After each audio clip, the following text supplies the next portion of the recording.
Everybody gets so quiet.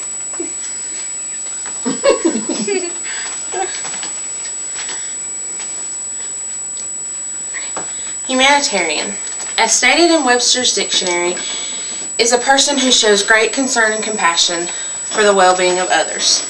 Today I'm talking about a great humanitarian in recent history who is known as Princess Diana.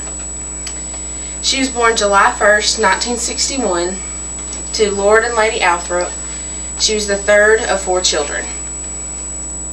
Princess Diana's childhood was filled with privilege and boarding schools. When she attended boarding schools, she was a very poor academic student. She, as quoted by Time magazine, she attempted and failed all of her O-level classes twice. She excelled at sports and she loved the ballet. Even though she was 5'10" and couldn't be a ballerina, she still loved it the same.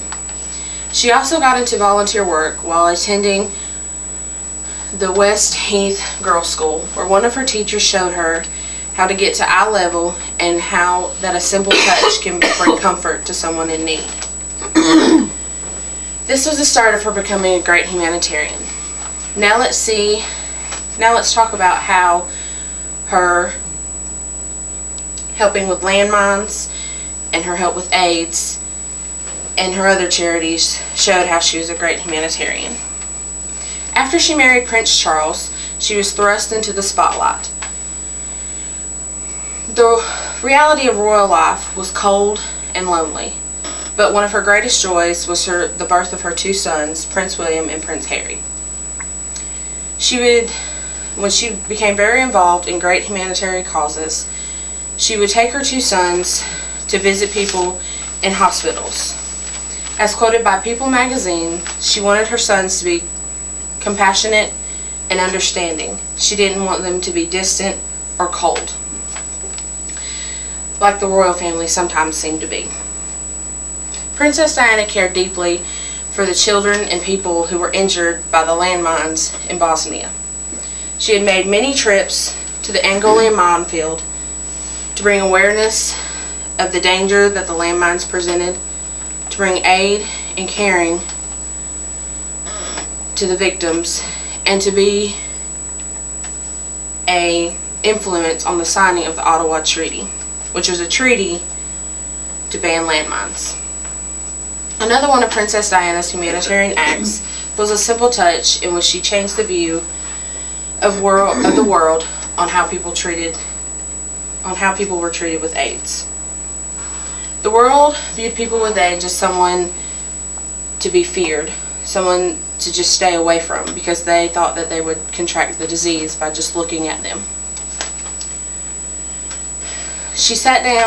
Princess Diana sat down on the side of a man's bed with AIDS, reached out and touched his hand, and showed the world that people with AIDS shouldn't be isolated, but they should be cared for and shown compassion and love.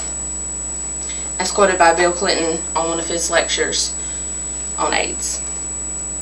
In years followed, Princess Diana would visit many AIDS patients. She would raise money for research to hopefully find a cure. And she was also known for many other charities, such as building a cancer hospital. She built a hospital for children, and she was known for being in a leprosy campaign on awareness of how people with leprosy should be treated. Although Princess Diana's death was tragic and all America mourned, her legacy still lives on through her son, Prince Harry, who has made many trips to Africa to help with the children and to bring immunization shots to them and to show them how to purify their water. Princess Diana has shown through her life that we should treat people with respect, no matter who they are, where they come from, whether they have a disease or not. Princess Diana expressed compassion, understanding, and caring to people in need, and showed that even though she was part of a royal family, she can still show concern for her fellow man.